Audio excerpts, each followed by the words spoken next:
नमस्कार, देशोन्नतीमध्ये मी ऐश्वर्या शिंदे आपलं स्वागत करते। मागील काही दिवसांपासून महाराष्ट्राच्या ग्रामीण भागात मुसळधार पावसाने थैमान घातलंय। त्यामुळे या भागातील पूरस्थिती अद्याप ओसरली नाहीये। शेतकऱ्यांच्या हातातोंडाशी आलेला घास निसर्गानं हिरावून घेतलाय। बीड, संभाजीनगर यांसारख्या मराठवाड्यातील अनेक भागात सध्या शेतांना नद्यांचे स्वरूप आलंय। मंगळवारी मंत्रिमंडळ बैठकीनंतर आता जवळपास संपूर्ण मंत्रिमंडळ या भागाचा दौरा करत आहे। अशातच सर्वच राजकीय पक्षांकडून शेतकऱ्यांना मदतीसाठी आवाहन केलं जातंय। मनसे अध्यक्ष राज ठाकरे यांनी देखील सोशल मीडियाच्या पोस्टच्या माध्यमातून शेतकऱ्यांच्या मदतीबाबत सरकारला 5 सूचना केल्या आहेत। सरकारने शेतकऱ्यांच्या बाबतीत कोणताही हात आखडता घेऊ नये अशा सूचना राज ठाकरेंनी मुख्यमंत्री देवेंद्र फडणवीस यांना केल्या। तसेच आमदार आदित्य ठाकरे यांनी सुद्धा मुख्यमंत्री देवेंद्र फडणवीस यांना पत्र लिहून 2 महत्त्वाच्या मागण्या केल्या आहेत। शेतकऱ्यांबाबत राज्य सरकारला सूचना करताना आपल्या सोशल मीडिया पोस्टमध्ये राज ठाकरे यांनी म्हटलंय की कुठल्याही निकषांच्या चौकटीत न लावता सरसकट ओला दुष्काळ जाहीर करा। एकरी 7 किंवा 8,000 रुपये इतक्या तुटपुंजी नुकसान भरपाईने काहीच होणार नाही। त्याऐवजी एकरी किमान 30,000 रुपये नुकसान भरपाई घोषित करा, कारण आता शेतकऱ्यांची घडी बसायला किमान 1 वर्ष लागेल। गेल्या काही वर्षातल्या बेफाम उधळपट्टीने राज्याची आर्थिक स्थिती नाजूक झालेली असली तरी सरकारने हात आखडता घेऊ नये। वेळेस केंद्राकडे पाठपुरावा करावा आणि मदतीचं पॅकेज केंद्राकडून मिळवावं।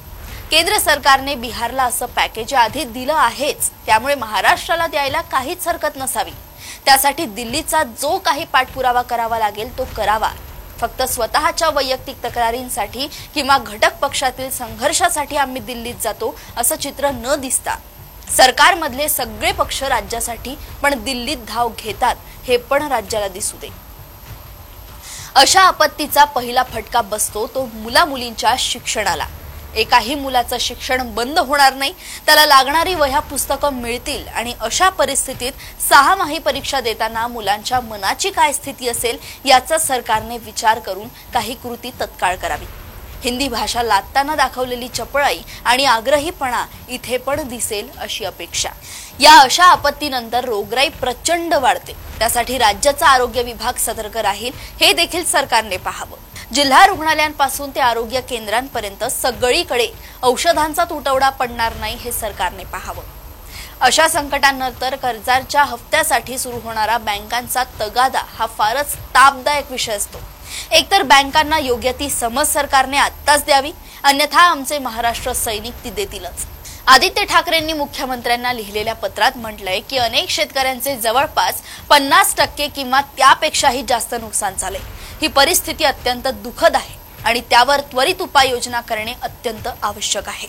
आपण आपल्या भाषणात राज्यातील जनतेला योग्य वेळ येताच कर्जमाफी करण्याचे आश्वासन दिले होते। आता ती वेळ आली आहे आणि राज्यातील शेतकऱ्यांना कर्जमाफीची अत्यंत गरज आहे अशी मागणी आदित्य ठाकरेंनी केली आहे।